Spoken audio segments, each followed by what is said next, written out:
seleksi dan lingkungan mikro.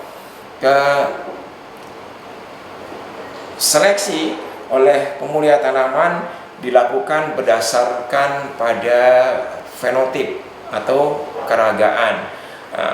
Untuk sifat-sifat yang dipengaruhi oleh gen aditif, keragaan suatu genotip dipengaruhi oleh lingkungan sehingga menyulitkan pemulia untuk menyeleksi genotip yang diinginkan. Di sini ada keragaan genotip, maksudnya fenotipnya, penampilan suatu karakter dipengaruhi oleh lingkungan, terutama untuk yang dipengaruhi oleh gen-gen aditif. Oleh karena itu, pemulia memerlukan alat bantu untuk untuk memastikan bahwa genotip yang dipilih adalah genotip yang sebenarnya atau true genotype, dengan cara meminimalkan kesalahan yang disebabkan karena pengaruh lingkungan. Disinilah tantangannya kalau seorang pemulia harus bekerja menyeleksi untuk karakter-karakter yang dipengaruhi oleh lingkungan. Maka dia harus bisa membuat sedemikian rupa bagaimana pengaruh lingkungan menjadi kecil sehingga seleksinya tingkat akurasinya bisa ditingkatkan. Dan lingkungan yang berpengaruh biasanya lingkungan mikro. Nah, cara mengurangi kesalahan karena faktor lingkungan ada beberapa cara. Bisa dengan melakukan pembagian petak seleksi. Petak seleksinya dibagi-bagi dengan suatu rancangan, jadi kita bisa melihat rata-rata penampilan pada beberapa petak, sehingga bias karena faktor lingkungan terhadap pengukuran bisa diminimalisir. Yang kedua bisa juga dengan melakukan seleksi berdasarkan nilai rata-rata karakter tanaman di sekitarnya atau rata-rata tanaman yang bergerak atau moving average.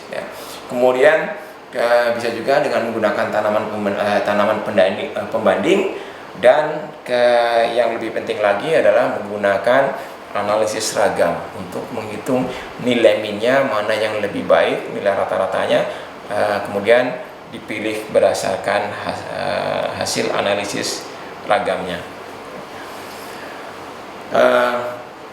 Kita lihat cara mengurangi kesalahan karena faktor lingkungan dengan melakukan pembagian petak seleksi.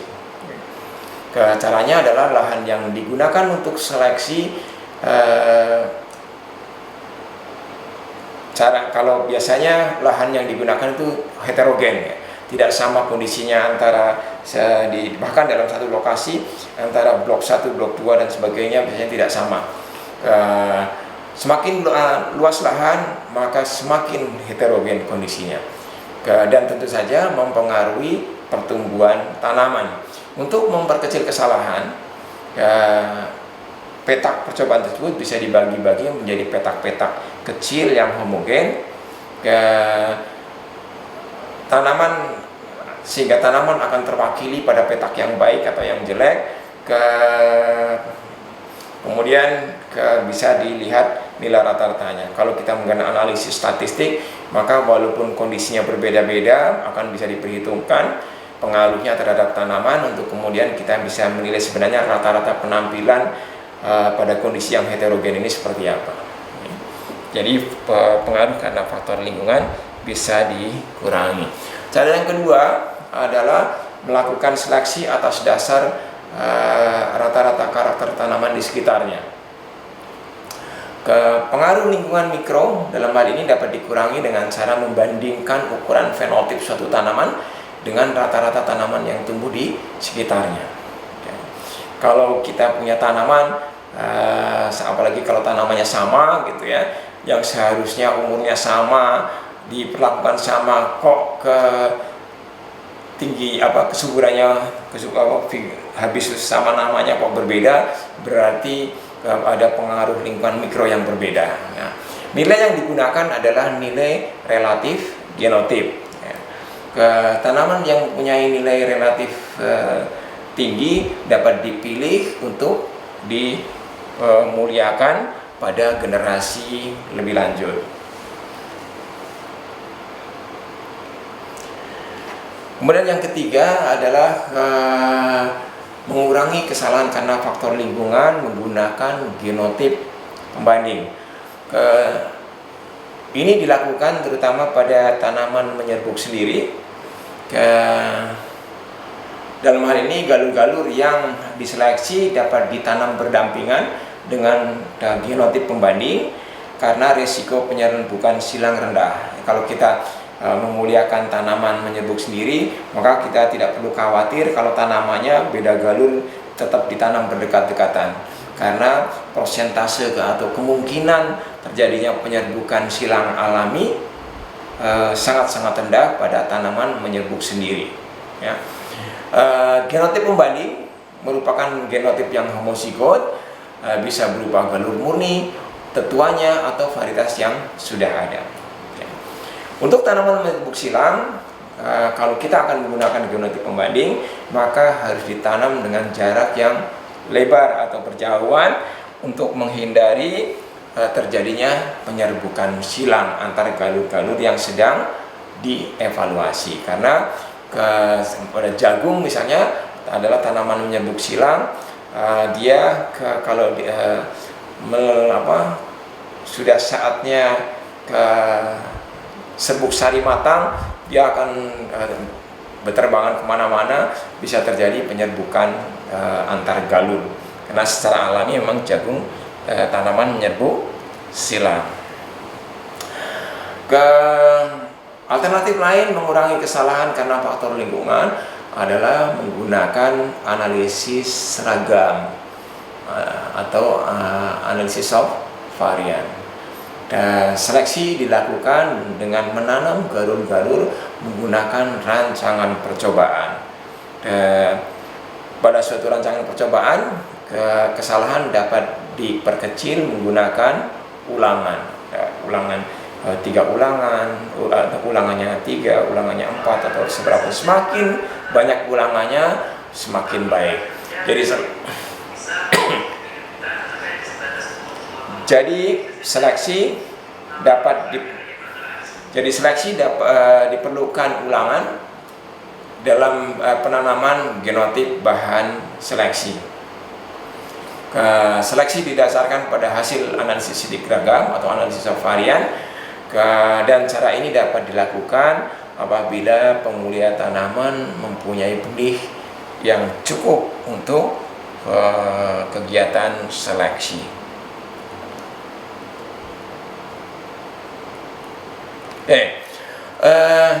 Selanjutnya kita akan melihat bersama-sama tentang respon seleksi. Kita tadi belajar tentang heritabilitas, kemudian kita belajar dari seleksi dan bagaimana melakukan seleksi, hal-hal apa yang perlu dipertimbangkan dalam seleksi. Kemudian kita akan melihat bersama-sama atau belajar tentang bagaimana atau apa itu respon seleksi. Respon seleksi tentu saja respon yang diberikan oleh populasi tanaman yang sedang diseleksi oleh pemulia. Jadi kalau pemulia tanaman melakukan seleksi, apa yang terjadi dengan rata-rata populasi, rata-rata penampilan atas suatu karakter dari suatu populasi, seperti apa kalau dilakukan seleksi. Jadi respon seleksi didefinisikan sebagai perubahan nilai rata-rata min atau nilai rata-rata atau min populasi setelah terjadinya atau setelah dilakukan seleksi. Nah, pada gambar di sini kita melihat ada dua grafik yang berbentuk normal distribusi atau normal distribution. Yang atas agak ke kiri titik tengahnya atau nilai minnya, kemudian yang bawah ada sama grafik distribusi normal, tapi lebih bergeser ke kanan.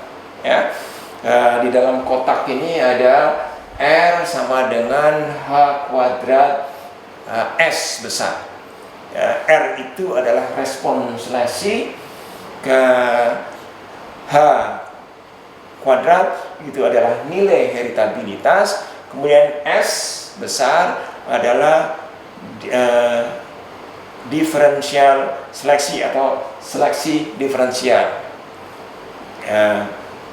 Seleksi diferensial adalah perbedaan antara nilai rata-rata sampel terseleksi dibandingkan dengan rata-rata populasi awal. Nanti kita lihat di grafiknya. Jadi respons seleksi dalam rumus ini bisa kita lihat bahwa respons seleksi adalah hasil dipengaruhi oleh heritabilitas dan seleksi diferensial.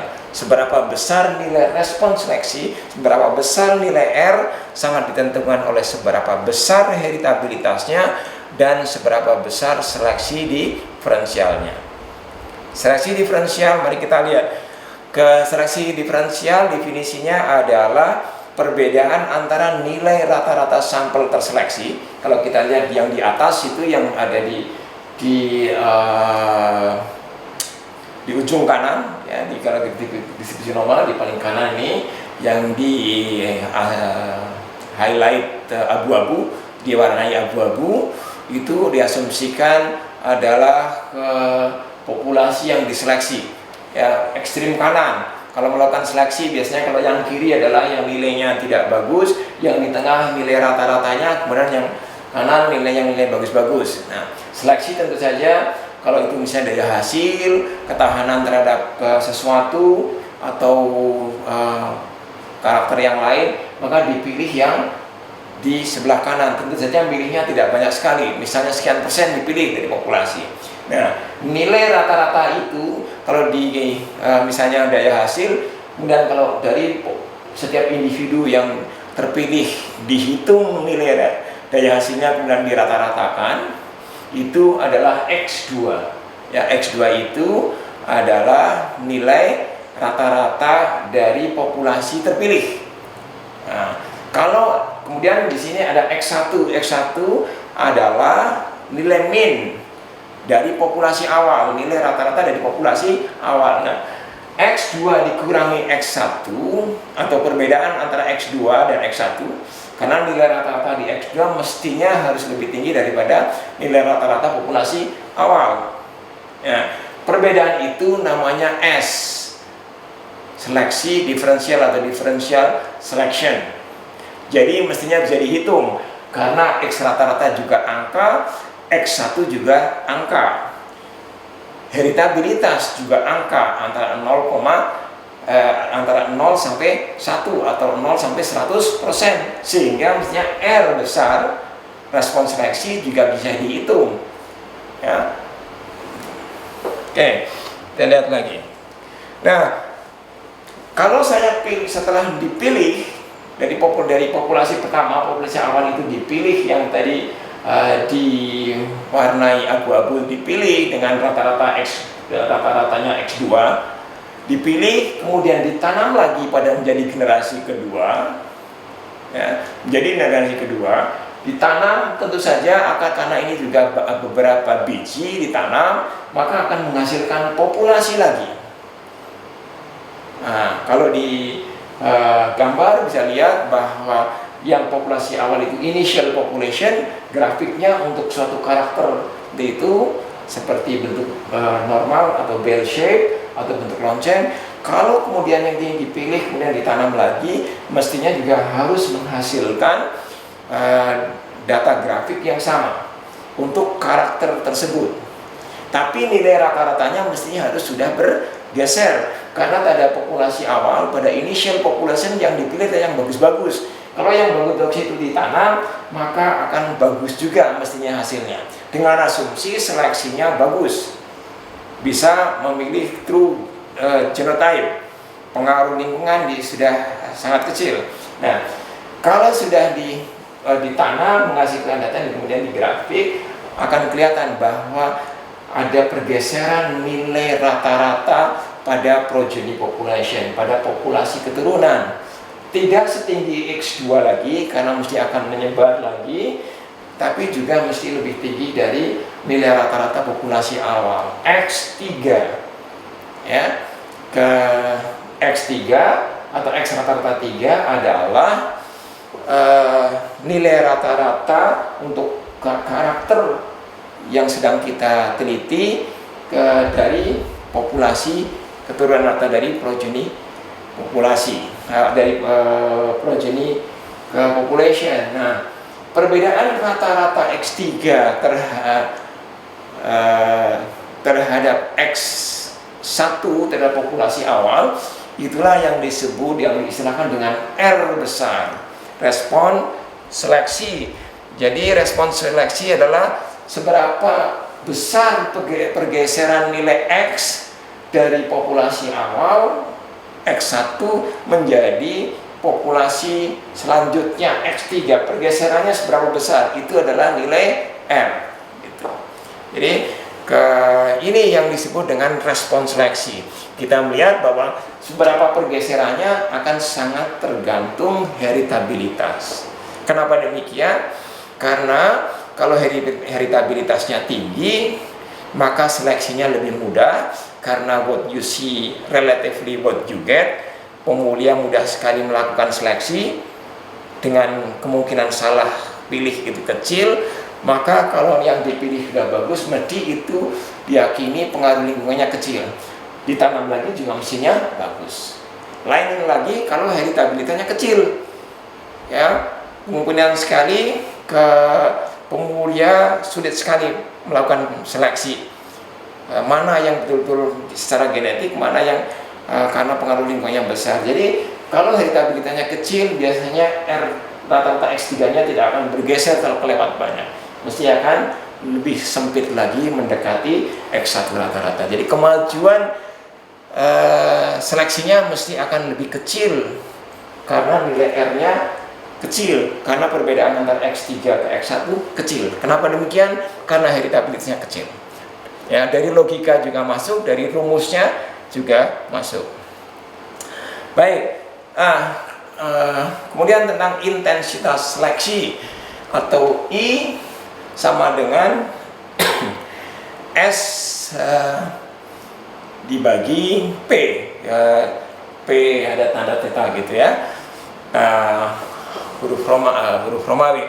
Ke I intensitas seleksi sama dengan S diferensial seleksi sama dengan yang tadi, yaitu selisih antara nilai tengah tanaman terseleksi dengan nilai tengah populasi awal, ya, dan nilai tengah selected population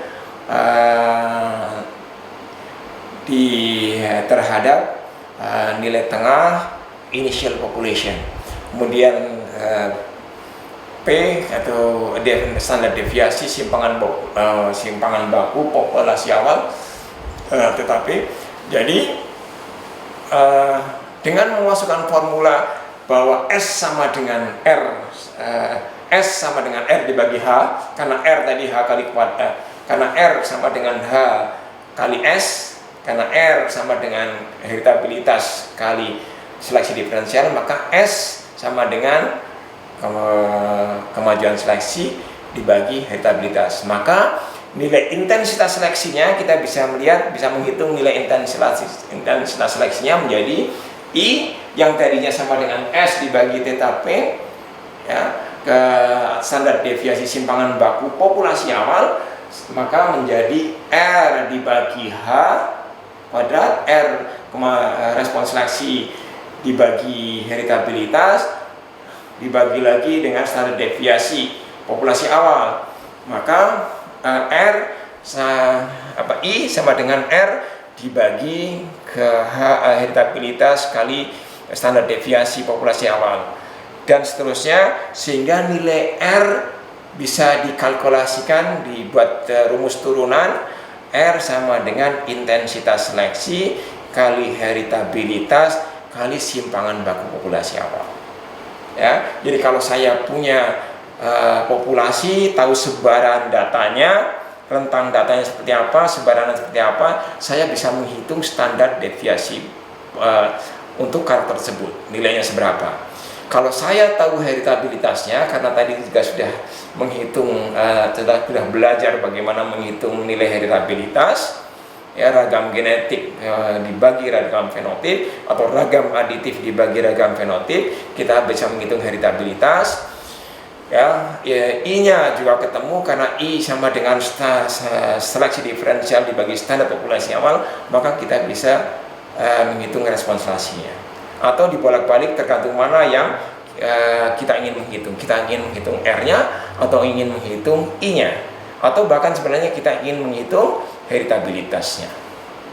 Oke, dengan memahami rumus yang barusan, maka kita bisa melihat bahwa intensitas seleksi dipengaruhi oleh satu diferensial seleksi, ya. Nilai diferensial seleksi yang kecil mengakibatkan intensitas seleksi yang kecil pula, sehingga bisa dikatakan bahwa nilai intensitas seleksi sebanding dengan nilai diferensial seleksi. Yang kedua, intensitas seleksi juga dipengaruhi oleh simpangan baku atau standar deviasi fenotip. Nilai simpangan baku fenotip populasi yang besar mengakibatkan nilai intensitas seleksi yang kecil, ya. Saya ulangi, nilai simpangan baku fenotip populasi yang besar mengakibatkan nilai intensitas seleksi yang kecil, sehingga nilai intensitas seleksi berbanding terbalik dengan simpangan baku ke fenotip populasi. Oke, kita lihat bersama sekarang ke bentuk-bentuk kemajuan seleksi. Kalau tadi dilihat dari sisi rumusnya, bentuk kemajuan seleksi diantaranya kemajuan yang bisa saja bentuknya pemuda yang mendapat kemajuan yang cepat pada program pada kegiatan awal pemulihan tanamannya, kemudian diikuti kemajuan yang lambat pada siklus-siklus berikutnya. Jadi ini maksudnya pada generasi awal, pada melakukan seleksi awal, pemulihan itu cepat sekali mendapatkan kemajuan seleksi.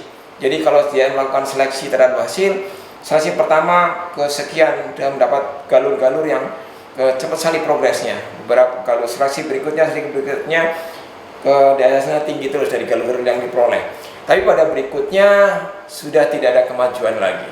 Dari galur yang dipilih seperti itu lagi, dipilih lagi kayak gitu lagi.